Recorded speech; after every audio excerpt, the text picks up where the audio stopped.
Good morning, everyone, and welcome to the special city council I don't meeting. know if that thing is working up there. Let me go, because nobody's talking. Let me go run up there. Hey Pam, we just turned you on. We can hear you. Oh, did you mute Brett? Okay, We're good? let me see. Okay, we'll call this special council meeting to order. Today's date is Tuesday, September 29th. Yep, I can. Here we go. No, it's working. Okay.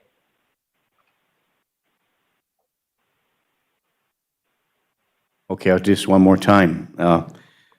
Good morning, everyone, and welcome to this special city council meeting. Today's date is Tuesday, September 29th, 2020. We'll call this meeting to order. Today, it's 9:03 a.m. We have 4 items on the agenda to discuss. Because this is a special council meeting, we'll go through each agenda item, and I will refer to our city staff and those represented here. On the line, I think is, we'll take the roll call first, Pam, and then I'll announce people who are also participating. Pam, would you please take the roll call? Careful. Present. Beasley, Here. Paulson, Present. Beyondich. Present. Johnson, Here. Baranzelli, Here. Cuffey. Present, thank you. Also participating on Zoom is the LELS union representative, Jared Kroll from the police department, and then working in the engineering department now, Christine Nicola. And then also on the line is Councilor Beyondich, participating as a council member on Zoom. Is there anyone else on the line? Okay, thank you very much. We'll move to item number 1 on the agenda, which is adopt a resolution for the purchase of a 2020 Ford ambulance. As we all know, we discussed this not only at committee level, also had some discussion at the city council meeting, and we're here today on this special council meeting to make sure that we get this ambulance approved. There were some questions that a couple of councilors had with respect to the COVID money, and if we've using that money in a manner in which we have are able to purchase everything that we need under the COVID requirements. I think we were all provided with some of that information about where the expenditures were going, how much money was expended, how much money we have left over, and the time frame in which it must be spent. And so under these guidelines, at committee of the whole, we looked at adopting a resolution to purchase a 2020 ambulance. It was moved from committee to the city council. So we're looking for some council action for the purchase to adopt this resolution of the 2020 Ford ambulance.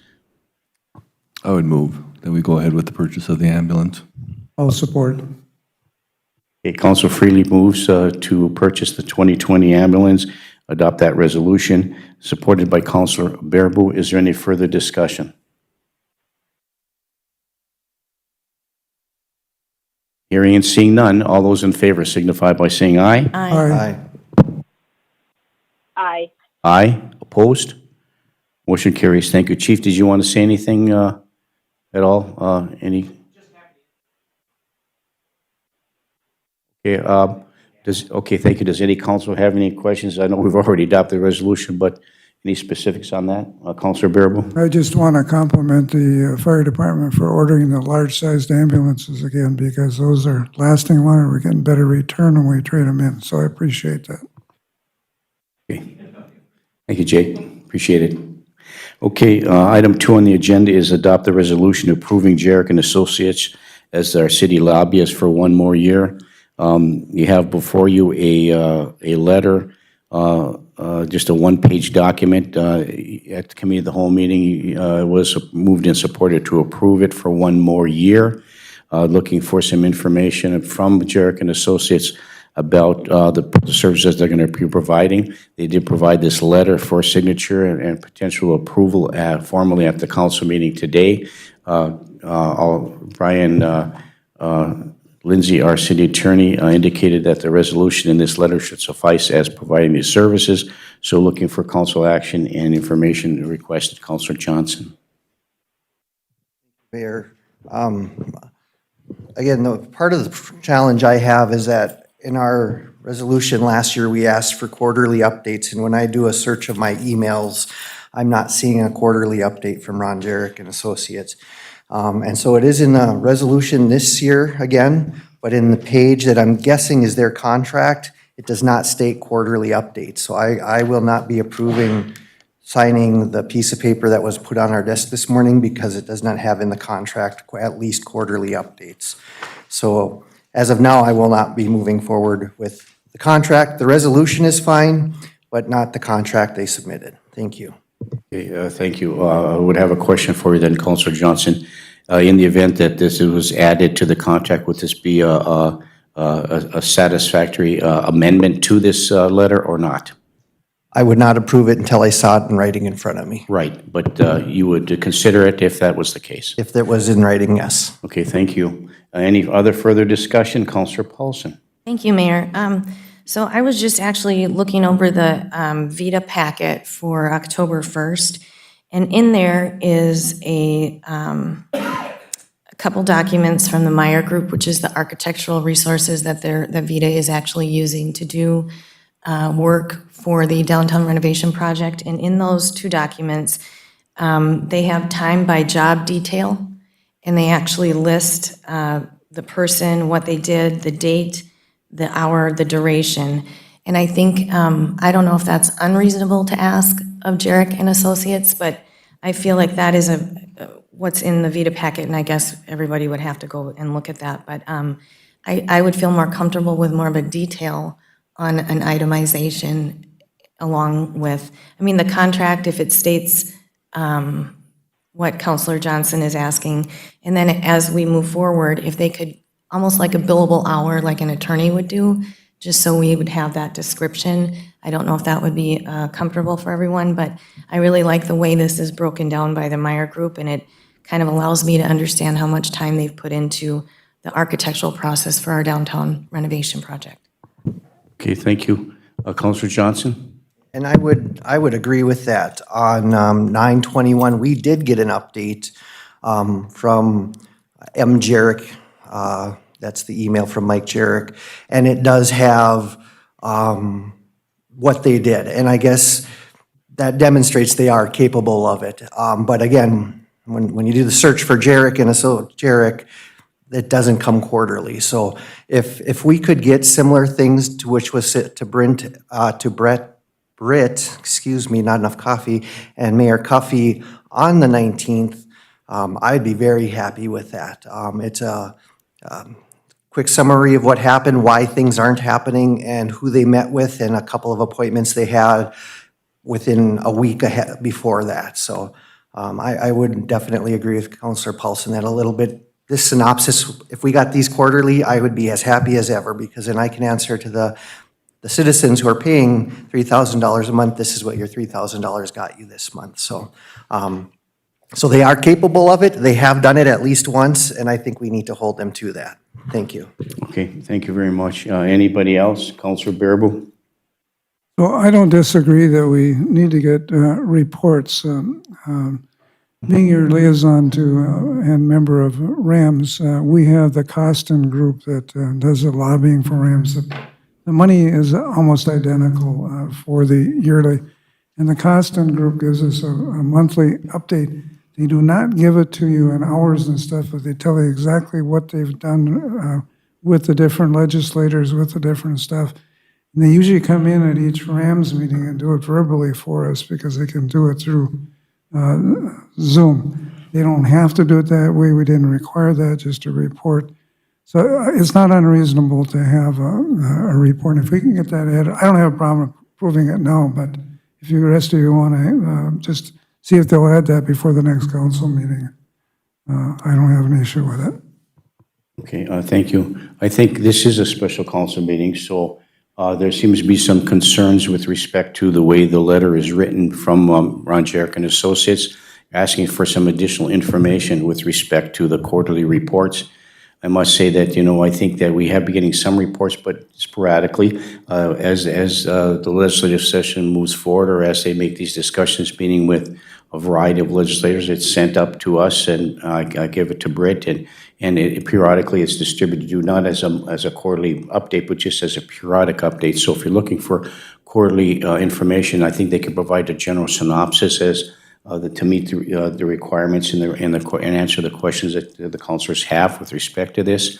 Lobbying is a little different perspective than that. The Costin Group gives you a general information from that. We can certainly make sure that gets done. And I think that in making that a requirement from Jarek and Associates to add that to the contract or the letter that they've submitted here would probably be appropriate. So it was moved by resolution to move forward. We have options here to ensure that to make it more comfortable for those who have concerns about that, to add that onto there and hold them to that accountability. We could certainly do that and have that approved, but it wouldn't be approved till the next council meeting, which is the second week in October. If we also could approve this based on move the resolution forward, provided that this additional information is added to the contract. And I refer to our city attorney, Brian Lindsay, if you have any suggestions or comments with respect to some of the issues that the councilors have with this particular letter from Jarek and Associates. Brian? Thank you, Mayor, and I think you got it just right. What I was going to suggest is one option the council has available to it is the council could move approval of the contract contingent upon their agreement to provide those reports. And that would essentially create a counteroffer, and the contract per se wouldn't necessarily be complete until they agreed to those terms, but they could accept the terms by adding on those additional reporting requirements. Thank you. So we're looking for some council action. So those are the options that we have. I would go ahead and move the resolution to approve the Jarek and Associates as city lobbyist contingent upon the addition of the expectation that they would provide to us at least a quarterly report as it pertains to the city of Virginia and the efforts they're making on our behalf. Okay, thank you. It's been moved by Councilor Freely and supported by Councilor Baraboo. Is there any further discussion? Councilor Johnson. Thank you, Mayor. I won't be supporting this because it's what we did last year. It's the same resolution, if I remember right, was provide quarterly updates, and they didn't.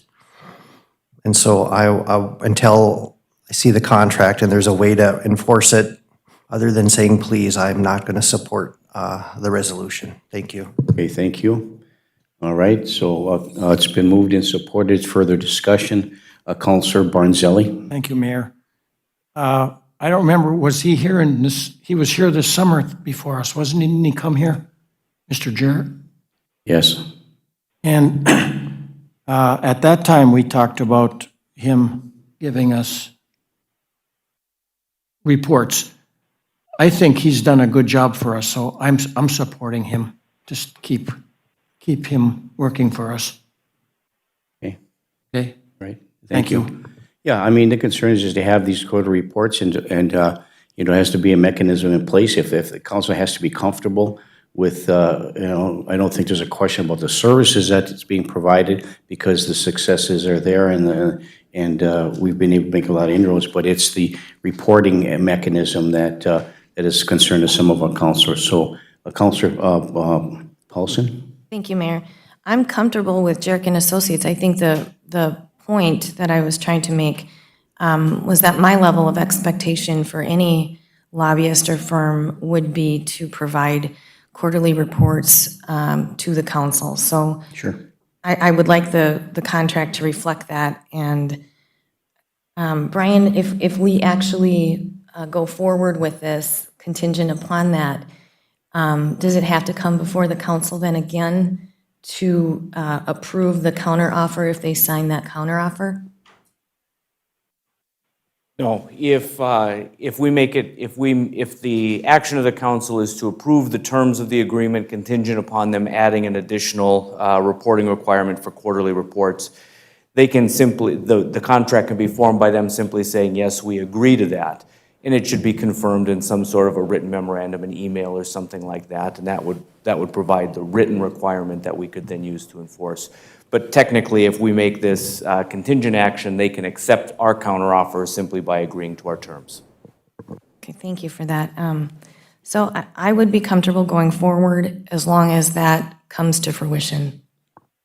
Thank you. Counselor Beyondich, any questions or comments with respect to this? Could you read back the motion, please? Yes, one moment. Would you, if I can capsulize the motion, well, could you have, Pam, could you repeat the motion? I think Counselor Beyondich should be able to hear it. Yes. Moved by Councilor Freely, supported by Councilor Bearable, to adopt a resolution approving Barrett and Associates as a city lobbyist contingent upon the additional verbiage to be included in the contract letter regarding quarterly updates. Okay, thank you. Okay, thank you. I Okay. don't have any questions, thanks. Okay, thank you, Counselor Beyondich. Okay, it's been moved and supported to move forward to adopt the resolution with the contingency added to that. Is there any further discussion? Hearing none, all those in favor signify by saying aye. Aye. Aye. Aye. Aye. Aye. Opposed? No. Roll call, please, Pam. Bearable, You. Oh, yes, Bearable, yes. Freely, Yes. Paulson, Yes. Beyondich, Yes. Johnson, No. Baranzelli, Yes. Cuffey, Yes, motion passes 6-1. Thank you. And we'll make sure that information is added to the contract and sent back to Jarek Associates to meet the requirements and the questions and concerns the council will have, and the resolution as we're passing. So do we need to change, we don't need to change the resolution, do we? The wording of the resolution? As Counselor Johnson stated, the resolution is great. It's the contract that will change. Very good, thank you. All right, next item is the adoption, item number 3 is the review of the permit technician job description. You have it in your packet. I'll refer to our city administrator, Britzy Bennis, to talk about that along with Sherrix and our HR director with respect to the job description that's in your packet. I'm sure we all have a lot of questions about that, so I think this will take some time to feather out and discuss. So, Britt? Here, I'll just preface this came back from the council meeting last week. At request of the councilors for further questions and discussion. Very good, thank you. Yeah, I took a look at and reviewed the job description. Yeah, I think there were some questions about what the salary suggestion is, what the job description is. There was some questions from the bargaining unit about participating in this process. I think if I can encapsulate this correctly with you, Britt, and with Brian Lindsay, our city attorney, that we're looking at establishing a new job description, maybe a new position. Our goal and objective is to craft a position that the city council is comfortable with and staff under staff recommendations, and move forward with the approval of this position, not only the title, not only the salary in there, but the job description itself. And once that is established, at that time is when the bargaining unit is engaged in the negotiations for that position. Is that correct? All right, thank you. Okay, Councilor Paulson. Thank you, Mayor. So last week, I actually had a conversation with one of the bargaining unit liaisons. And I have to say that I was a little frustrated with the misconstrued notion that I had made a motion to discuss this without the union being present. And I'm not sure how that conversation transpired. But what I will say is that I went back and listened to our YouTube link and channel, and it was clear that my intention was to understand the process of how this works, what our policies are for positions that are still within the union contract, but have not actually been a part of the city employment for many years, such as One is a blight officer, the other one is a deputy city assessor. So my request at that meeting was to have an actual discussion about policy and the procedure of how this works going forward. And I would like to make that very clear and on the record that I was not asking to have a conversation without the union being present in changing job descriptions or in sunsetting any position. That being said, when I did go and look at the job description that we received originally, the amount of dollars per hour was not on that original one on a Tuesday meeting, and then it was emailed to us, I believe, on a Wednesday with the dollar amount. I guess the question that I had with the education requirements of this permit technician, when I went on to ZipRecruiter and Indeed.com, there were different levels that different cities and communities had. The first level was Permit Tech 1, the second was Permit Tech Level 2. Each one of those positions was, and these might have been non-union communities, so I want to understand how the union is arriving at a wage of $30.23 an hour with no qualifications other than a high school degree or a GED, or having, I think, 3 years of clerical, and then having some understanding of permit codes and ordinances. Because what that would tell me is anyone on the Planning and Zoning Committee, if they've been on that committee for 4 years, they would qualify to apply for this job. Am I correct on that? If they have the ability or currently have the ICC certification as a permit technician. But that certification is only required for after 6 months. Not get it in 6 months unless you've already started it. I'm sorry, say that again? You have to have already been in the classes to get it within the next 6 months. It's not something you can obtain in 6 months unless you're already in it or involved in it.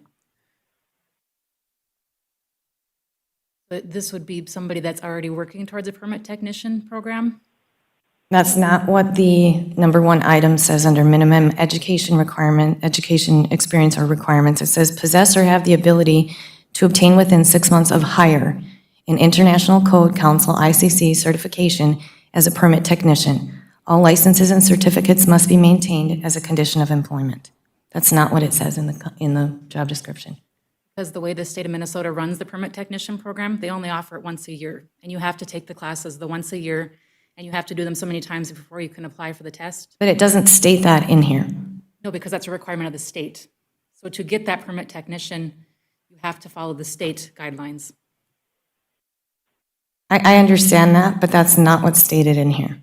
So is it the 6 months of hire that you have, that we should take out, is you're stating? Well, it's the ability to obtain. I would assume anyone could obtain that. After a certain amount of time, but not within 6 months. You have to already be in the program to obtain it within the next 6 months.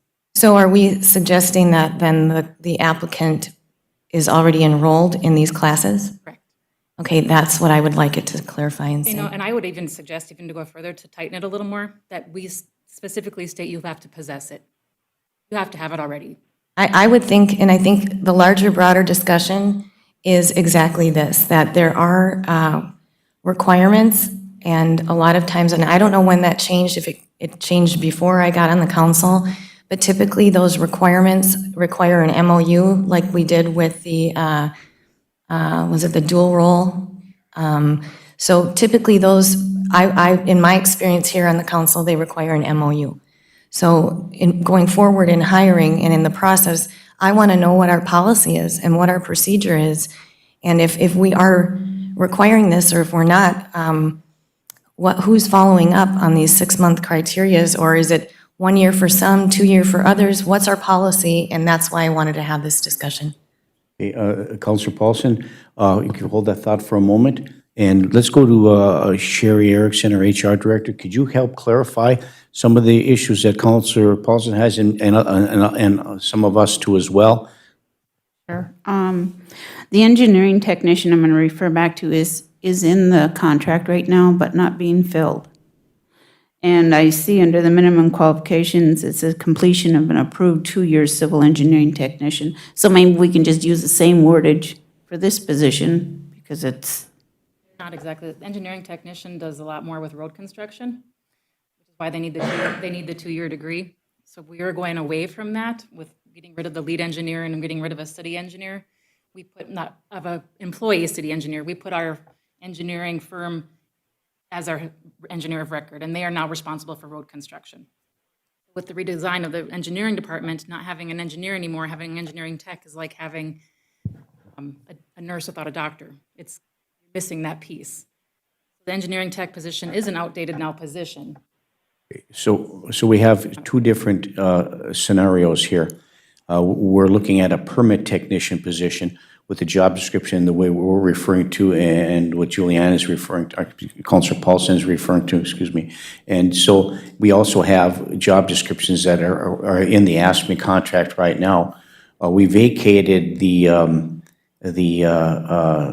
city engineering position, but that was a made position, correct? Not, it was an Oh, absolute sorry. position. So we Remove a vacated, position out of the contract, you Right. have to negotiate it out.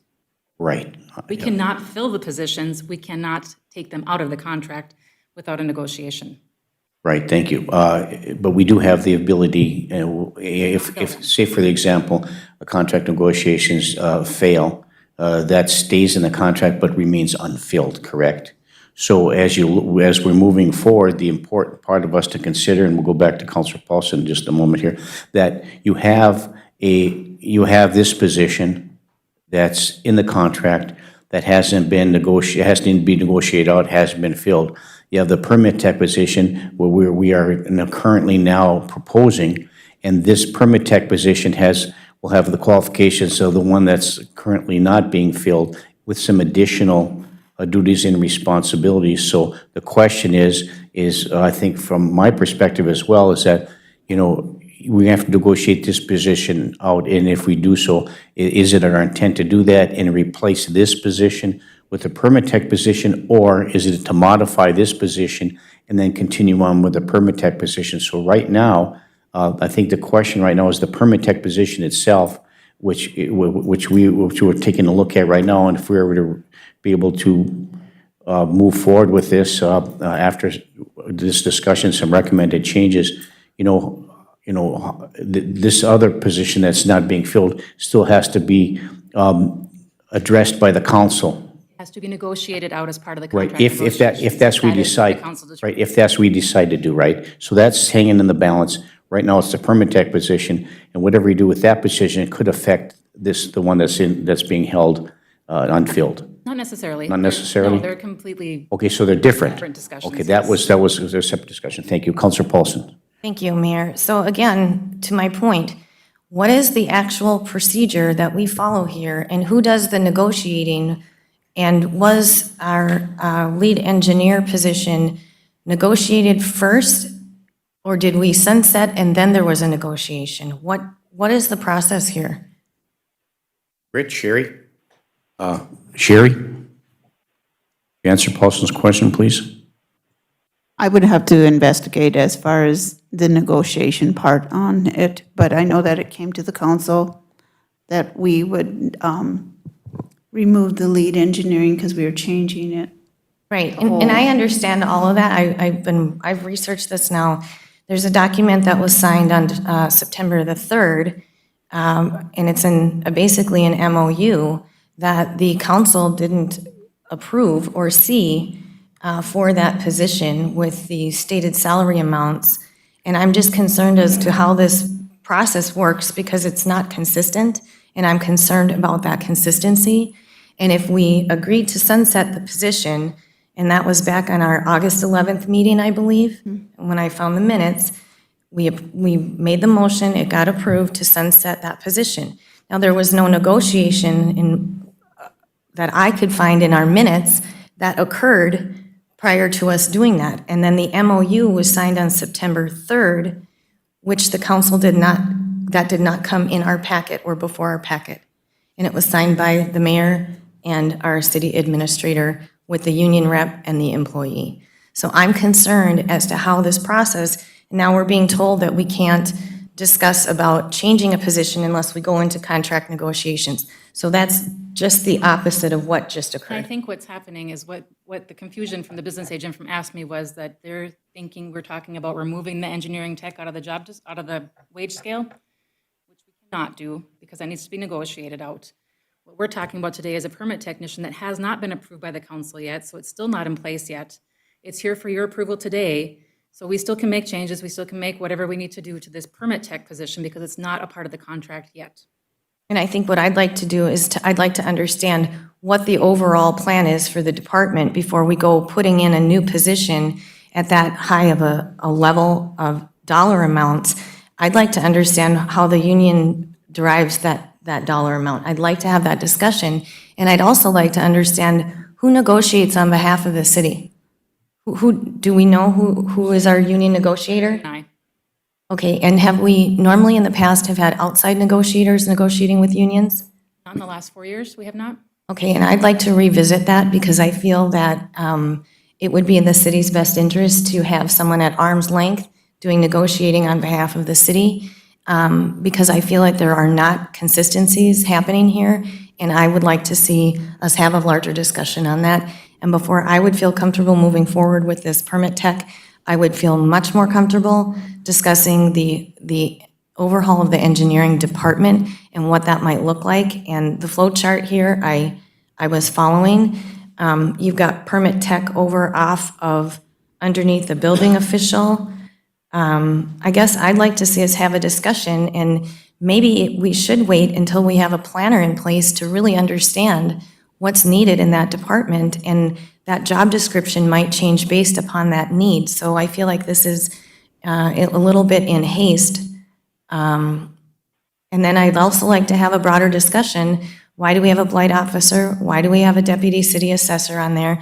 This contract was negotiated back in 2018, I believe. So it went 18, 19, and 20. The contract is up December 31st of this year. Is that correct? Yes, that is correct. So I would like to see us have this broader discussion as to how are we doing this? What is our procedure? Because to me, the procedure does not seem consistent, and there seems to be no policy that we are following as a council. Okay, thank you. Mayor, might I suggest? Yes, I was going to suggest Britt? this as well, and I'm glad Councilor Paulson brought it up, that maybe we do wait for the planner to come on board, because that is an integral piece to this, to the whole driving force behind this change and what we are going to do in the department. So maybe it is prudent to wait. Well, No need to be there's no speed or necessity or haste. We can wait until that. Yeah, and from my perspective, I can appreciate, wanting to make some changes in that department, but I do agree with Councilor Paulson that we need to take a look at the overall organizational structure as it pertains to that particular department. What's the name of the department? Or who's going to be in that department? What position are we put together that's outside of the bargaining unit? And if that position is put in place, the city planner, which would likely be outside of the bargaining unit, ASME bargaining unit. So that would trigger moving forward. So as we negotiate, and I think this is a second part of this, potentially looking at going over some quotes, maybe for some outside negotiator to determine if that's what the council wants to do, is move with an outside negotiator to negotiate the contracts moving forward. That part of that negotiation process during this particular cycle that ends, the new negotiations, that contract ends at the end of this year, that these positions that aren't filled, and that, that the suggestions they don't want to fill would be a part of the negotiation process moving forward. And an outside negotiator taking a look at it from a neutral perspective, could take a look at that and say, okay, we're looking for to negotiate that out. But by that time, we should really have something in place during the time of that negotiations. How are we going to move forward? So I firmly believe that if we are going to move forward with the planning position, and correct me, please refresh my memory, did we approve moving forward with the planning position? I think we did. Yes, the planner was approved and it is posted internally as we speak. I think it closes. Okay, so as we move forward filling that position, I think whoever the city planner is should have some input moving forward with how that department is going to operate in conjunction with our city staff and the supervisory things, and then give us an understanding of what the policy is going to be about how we move forward and fill those positions. And then and the second part of it is I'm sure there will be a motion coming forward, maybe now or in the next committee of the whole meeting, about should we look at an outside investigator or continue to negotiate the contracts internally.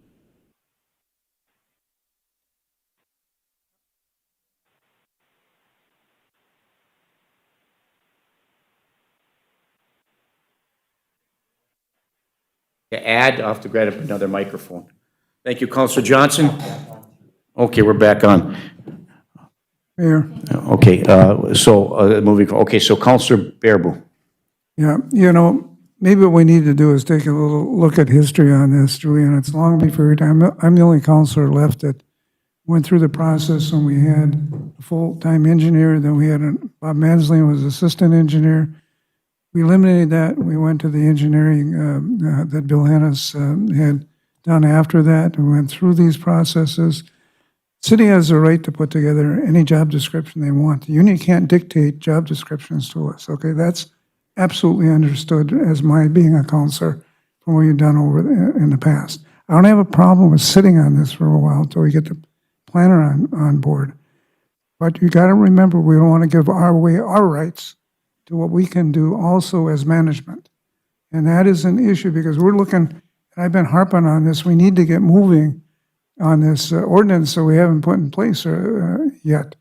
And we're getting more and more things that we need to have that instituted for, and if we get a planning department right, and this is an integral part of that, somebody doing the permits, okay?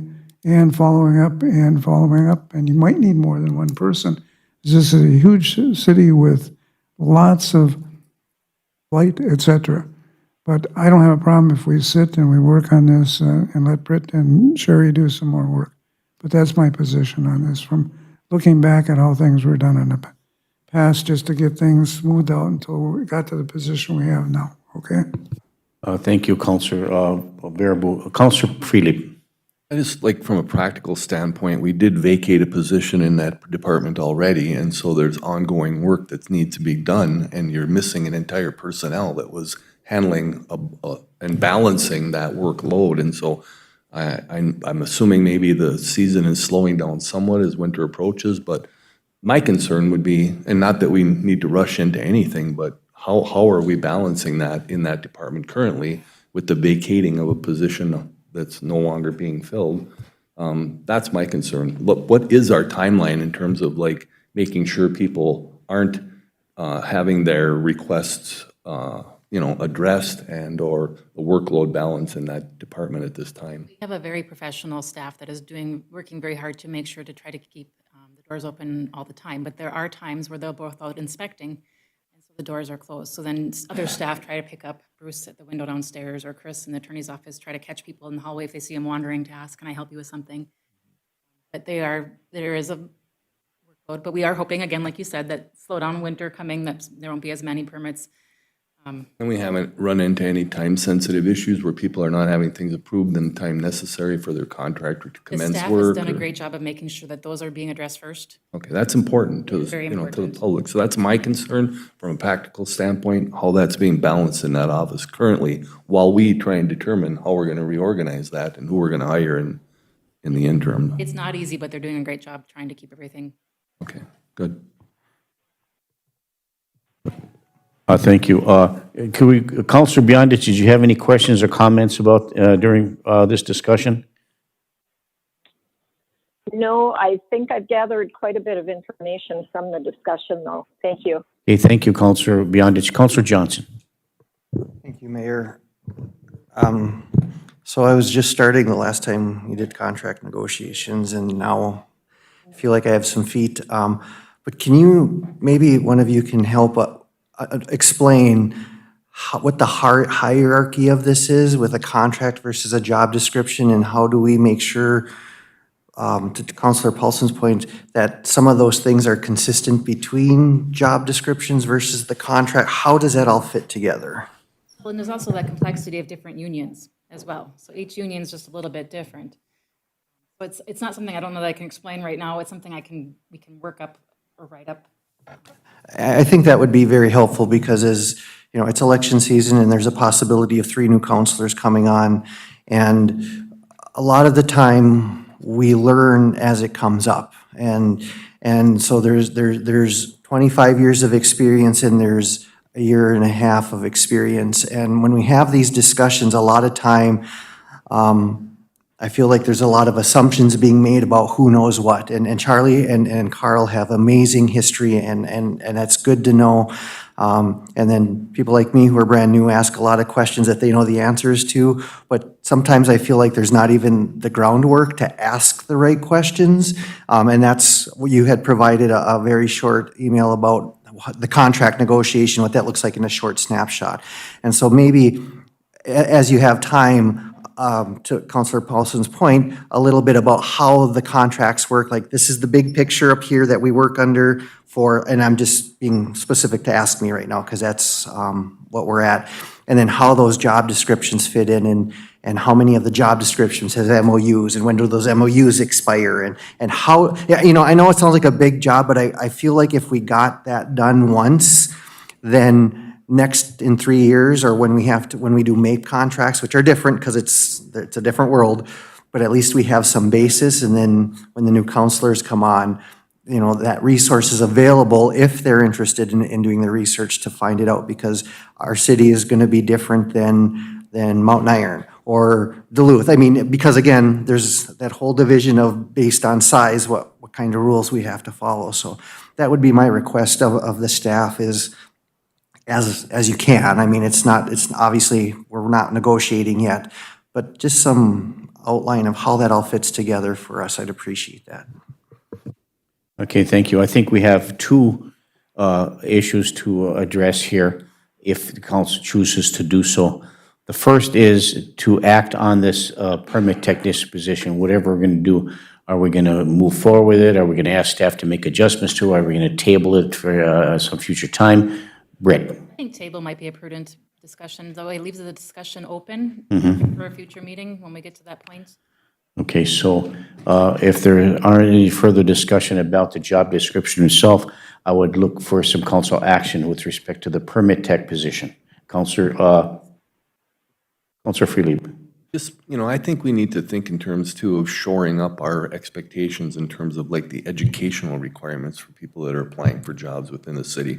I mean, typically making $60,000 a year and often other areas, it requires a master's degree to make that much money in certain areas of employment. So, you know, as opposed to seeing somebody being able to obtain something, I think they should have already been able to obtain that certification and they're qualified and ready to take that job rather than still be in training for that. So I think that's one of the things we need to look at in terms of what the expectation is of the person coming in to apply for that job, having completed educational requirements that are specific to the job description and tasks that we're expecting of them. I'd like to see that as opposed to, you know, just educational training in place or experiential training, whatever, that kind of thing. That's what I'd like to see us look at. Thank you.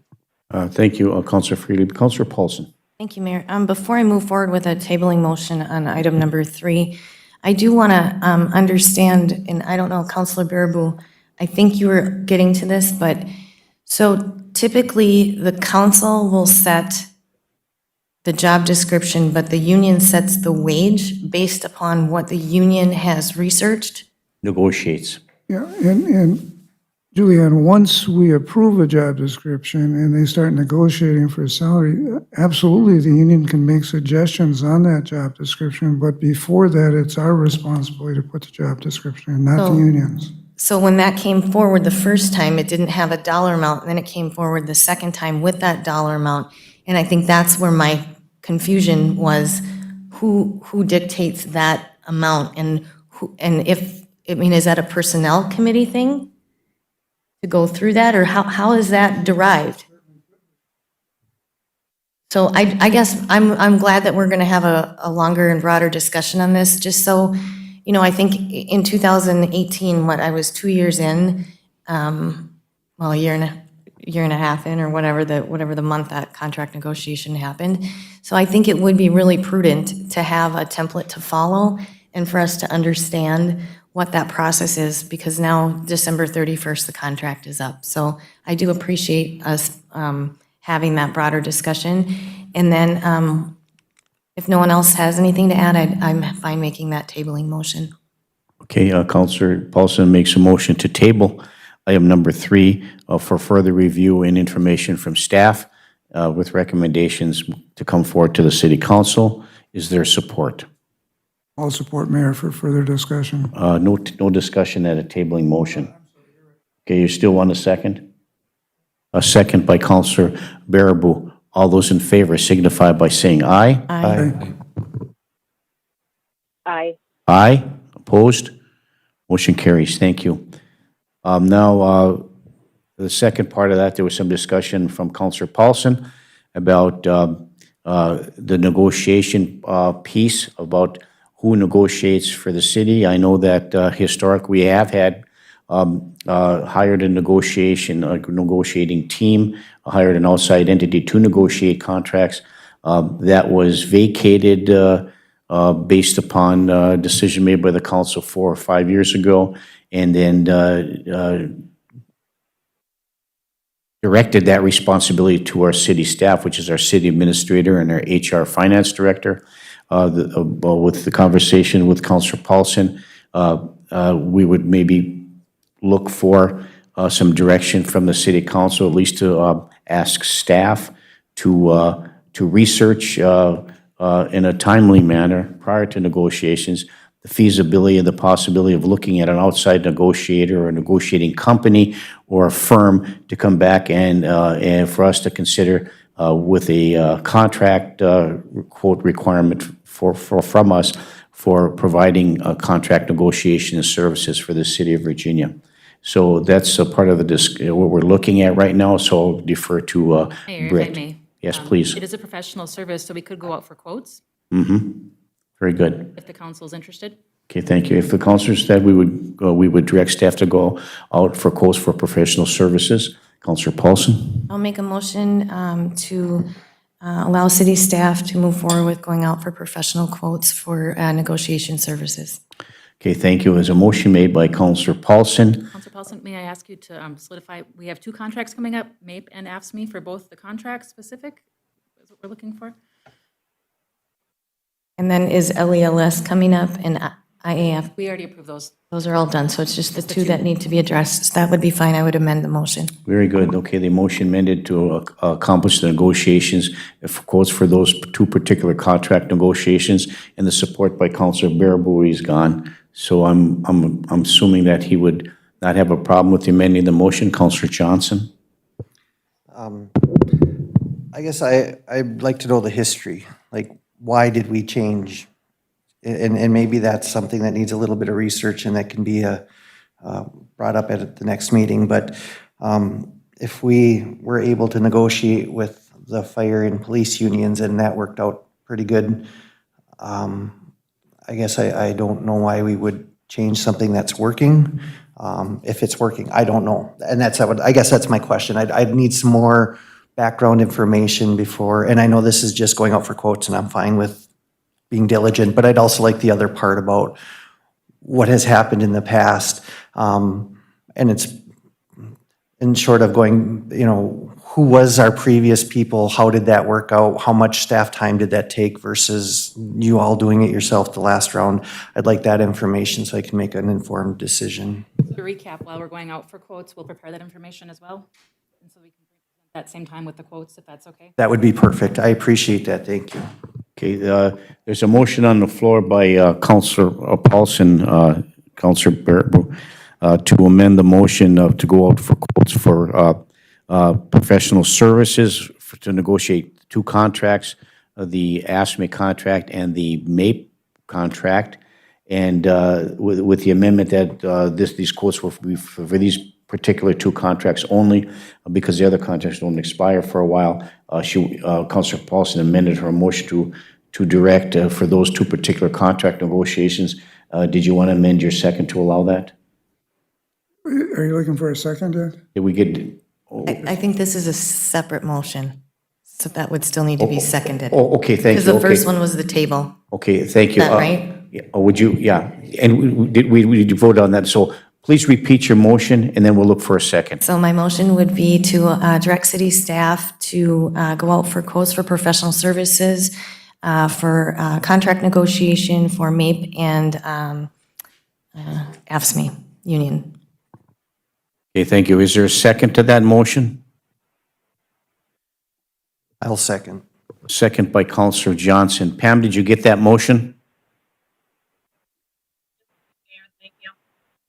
Okay, further discussion, Counselor Bearable. Yeah, Julianne, I don't mind going out for quotes for the MAPE contract, but I don't think we need to do it for ASME because we have the capable people in-house in our management team that have been doing it for a number of years. And once you do that, I've been through both scenarios where you go to outside. It's very expensive to go outside to get a negotiator, and they charge a huge amount of money to do this. We didn't have this in our budget for this next year coming up, and I think it's imperative we have it in our budget because you're talking, some of these $150 an hour or more when they do these things, so it ends up big. MAPE, yes, because there are people that negotiate, ask me, are in MAPE. That I can agree to go outside, but not for the internal part with ASME. Our MAPE people have the capability of doing that.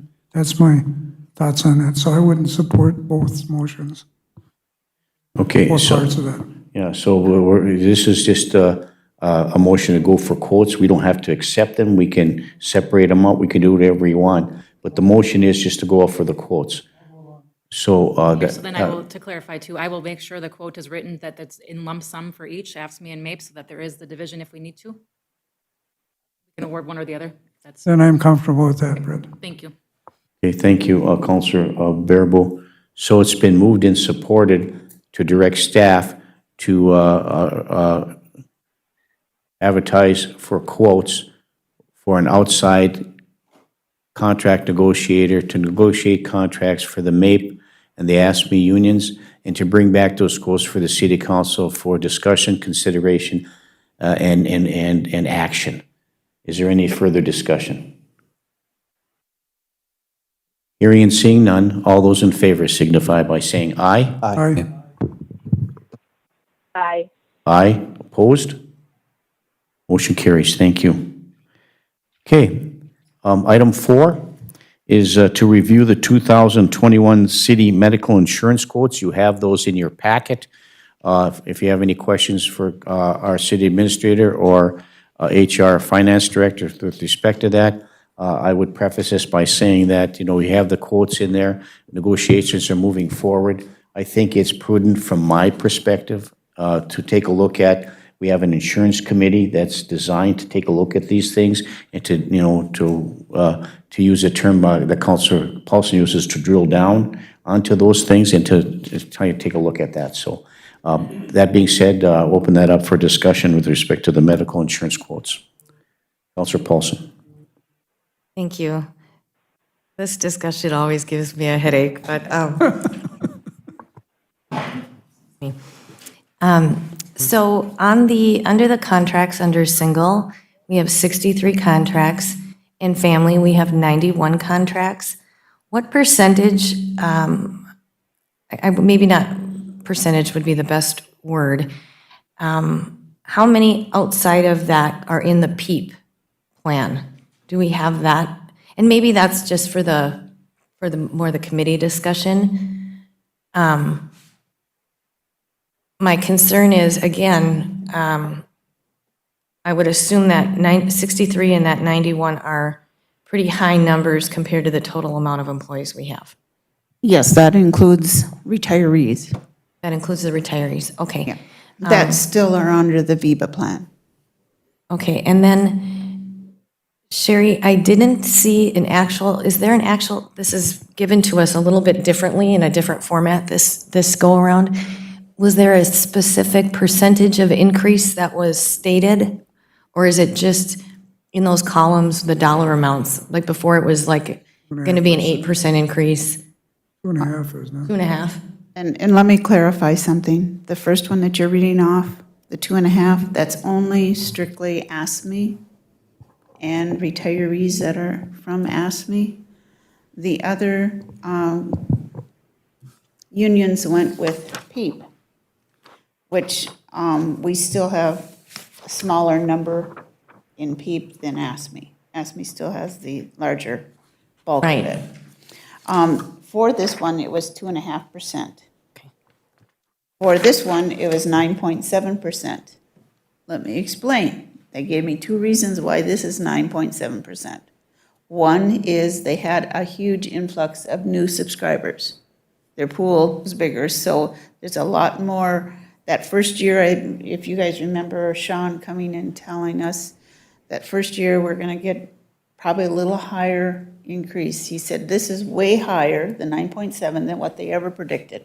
And Sherry, is that PEEP, just to clarify? Yes, this is PEEP, sorry. So PEEP went up that Yes, high but it's still cheaper than this. because on the initial increase from Northeast Service Co-op was, Oh, let me take you 12%? back. Was it It was a 12%? double digit. yeah, it was 12, okay, so, I don't recall, I'd have to go back, because and then when we have this meeting, is there room to negotiate with PEEP, or is that PEEP's set?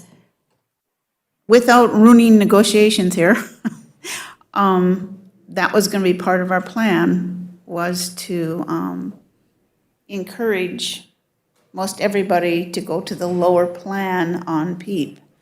Because I personally had one complaint this whole 18 months.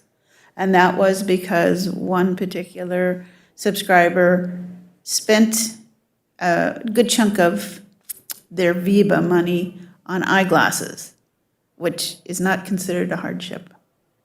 And so when it came time, unfortunately, to use the medical services, they had already used that VIBA money for eyeglasses.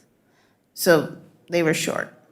But that is a known thing, even if we are with this plan, that if you overspend your VIBA monies on other things in medical, you will have to pay out of pocket.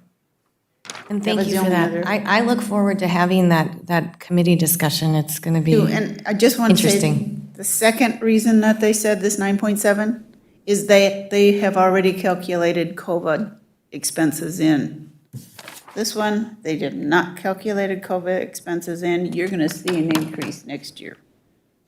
How did the insurance company get COVID expenses? other than They te- other took an than average. testing- Other Yep. than testing and stuff, because they're paying for the testing and stuff.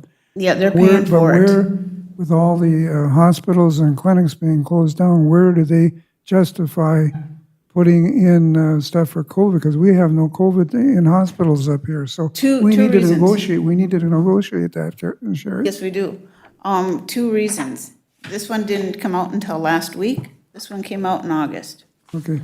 I'm gonna give you a personal experience here. We need to make sure we tell our employees too. I screwed up this year with my wife on one of the insurance things. We've been going to an eye doctor forever, and I forgot to get a referral because it's out of network.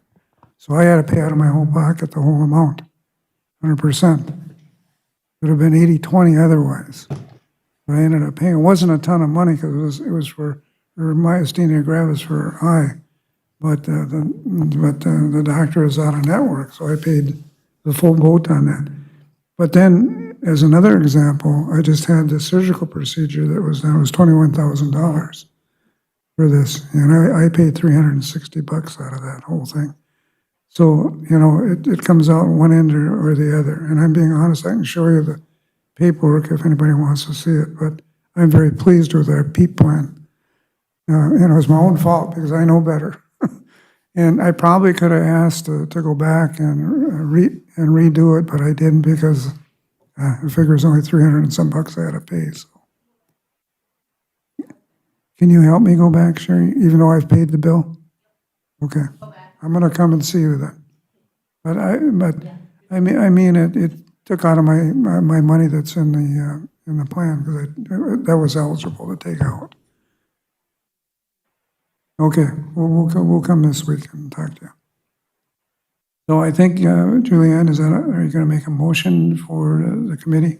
I'm Mayor's back now. I was, I'll refer to an abstention from you. Go ahead. You were Okay. part of the conversation there. I'll move that we invoke the insurance committee to discuss with our personnel and our HR individual and Britt and negotiate for the insurance for our health insurance for this particular set of groups. Motion by Counselor Bearable and supported by I'll support, Mayor. Counselor Paulson. Further discussion, Counselor Johnson. Thank you, Mayor. I did talk to Sherry about this ahead of time, and I think calling a insurance committee is prudent. But it really is interesting that even with a 9% increase, 9+% increase from PEEP, it is still cheaper than the 2.5% increase from Northeast Service Co-op. And I have to, Sherry's not been wrong about the insurance stuff in 3.5 years. So I would have to guess that, again, this is, Northeast Service Co-op knows that we went to PEEP and they're not happy that we went to PEEP. And I'm sure they're doing everything in their power to say, come back, we're cheaper. But even with this, they're not cheaper. So I think that as we move forward, we need to keep that, there's some of that stuff going on too as well in the bigger picture. And I've been very happy with PEEP. They've been very good to work with. Questions get answered almost immediately. Call to Aaron over at Range. So I look forward to having this further discussion in committee as well. Thank you. Okay, thank you. I'd just like to be one comment before and ask Counselor Beyondich if she has anything. You know, when Pete made the I do. Go ahead, Counselor Beyondich. Thank you. I have never had a problem with the insurance. And if it's, the bottom line for me is if it is saving the city money, it's fine. And it goes right back to my original thought on healthcare. We are elected officials for the city. So we speak for our constituents. And my job as doing that is to try and help save money for the goods and services that we provide to our community. Now, some of those people out there have little or no health insurance. So if it does cost us more out of our pocket or whatever we need to do to keep that cost down, I don't have a problem with. I've been on the other side of this where we have gone without insurance. So I'm grateful for what we have. And that's, I'm speaking for the people out on the streets and our citizens in our town. And that's how I feel about it. Thank you. Okay, thank you, Counselor Beyondich. Just I have a comment and a question before we move to the vote. The first of Paul, 9% increase. When Pete made their presentation, they said that they've never increased it more than 5% in the whole history that they've had this. Now all of a sudden it's 9%. What I envision is the insurance rates that, for your house insurance, we give you a really low rate, and the next year they just raise them really high. So when it goes from never any higher than 5%, all of a sudden now it's almost double that, 9%. What's going to happen next year and the year after that? So I think that's up to the insurance committee to take a look at that moving forward. Even though we're still cheaper with the PEEP program, there are some restrictions there. So what's the cost benefit moving forward in the future? So that would be a concern for us to take a look at, for the insurance committee to take a look at. And second, I have a question for Sherry under the Affordable Care Act. First of all, is that requirement still in place that if you have a Cadillac plan based upon the Affordable Care Act, which we had with the previous insurance, that we would have to pay a fine for providing this Cadillac plan for our employees, number one. And number two, if it is still intact and in place, what are the ramifications in 2021, or has that provision been removed? Sherry? It's my understanding, and Brian can help me out here, it has not been removed. Okay. And there is one group that is under the Cadillac plan yet. Correct, that's the ASBE group. So we would have to pay a fine if it's still going through, but we'll see who gets in November, because it's my understanding one candidate wants to do away with Obamacare. So provided that this Cadillac plan stays in place, and then we're required by law to pay a fine, do we know how much it is that we have to pay based upon how many employees we have? Is it an individual? Is it a one-time fee? Is it a monthly fee? Is it an annual fee? What is that? That is the million-dollar question.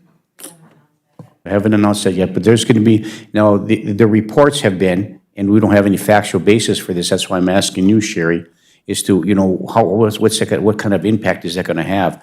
And my understanding is, based on preliminary projections, it's going to be significant. We would not be able to afford to pay it. So then if we have somebody, so you're saying that under the P plan, we're not Cadillac, but under the plan that the AFSCME has, it is Cadillac, is that correct? So far, the P plan is okay. I think this is a good question to be asking our business agent, Aaron Underlin. Yeah, I would ask that the insurance committee would take a look at that moving forward to determine where we're at, so we're not surprised in the future if this occurs, regardless of the national politics. It's going to, whatever, we'll make sure it doesn't adversely affect us. And then secondly, is it, and it doesn't apply to any of our employees, but there's a scenario where it could. So say, for example, somebody's, uses up all their sick leave, yada, yada, yada, blah, blah, blah, and they have to buy their own health insurance. If a person cannot afford to buy health insurance, is that provision still in place that requires him to pay a fine if they don't have it? That's still in place as well. So a couple other things we have to consider too moving forward. That's less of a concern for us as a city, but could, at for some unknown circumstance, could be an issue for us as well. So I'd ask the insurance committee to take a look at that too. So Councilor Bearable. Yeah, Sherry or Britt, what's the drop dead date we have to make a decision on this insurance? By when? Usually by the end of November. We've been, in the past, given a little grace into December, but Okay, that's what I thought, it was the end of November. So we need to set up this meeting fairly quickly, because I believe I'm on the insurance committee. And just, you guys set up a time and a date, and we'll be there. Okay, thank you. It's, Business agent to make sure that he can be here, so we'll call him first and set the date from there. all right. Pam, did you get that motion? There was a lot of discussion. Do you have that motion for the record? Yes, I do. Thank you. Thank you. Councilor Paulson? Thank you, Mayor. I think that was my actual, also larger point on potentially looking at having a negotiator for AFSCME, because I knew this specific issue was going to be coming forward. So that was part of my intention. Thank you. Thank you, Councilor Paulson. So it has been moved and supported. Is there any further discussion? Hearing and seeing none, all those in favor signify by saying aye. Aye.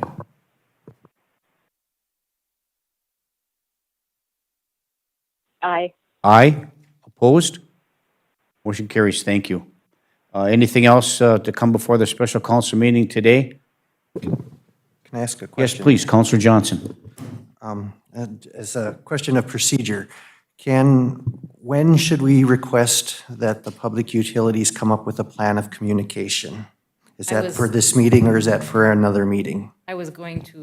I anticipated it was going to be on the committee of the whole next week, so Okay. we will add it to the committee of the whole. Please do that, thank you. Steve, I can give you a little clarification. Thank you. Yesterday, they had their utilities meeting, and they're working on that, so Britt will put it on. They're going to be communicating with Britt. Better late than never. So, okay, thank you. Any further discussion come before the council? Hearing none. I do have one. Yes, Councilor Beyondich. Thank you. Say, I did run into a constituent yesterday, and they wanted to thank Wendy and Pam for everything that they are doing for the voting and making it so efficient. So I wanted to relay that to Wendy and Pam. A big thank you. Yes, thank you very much. I probably got the same person that came to my office the other day as well. you. So yes, thanks for that, Councilor Beyondich. And it's been a long, arduous process, and a huge burden and unfunded mandate on the part of the government for our city to move forward. So good thing we have professional people to do that work. Okay, anything else to come before the council before we stand adjourned? Seeing no other business to come before the council, we stand adjourned. Thank you, everyone.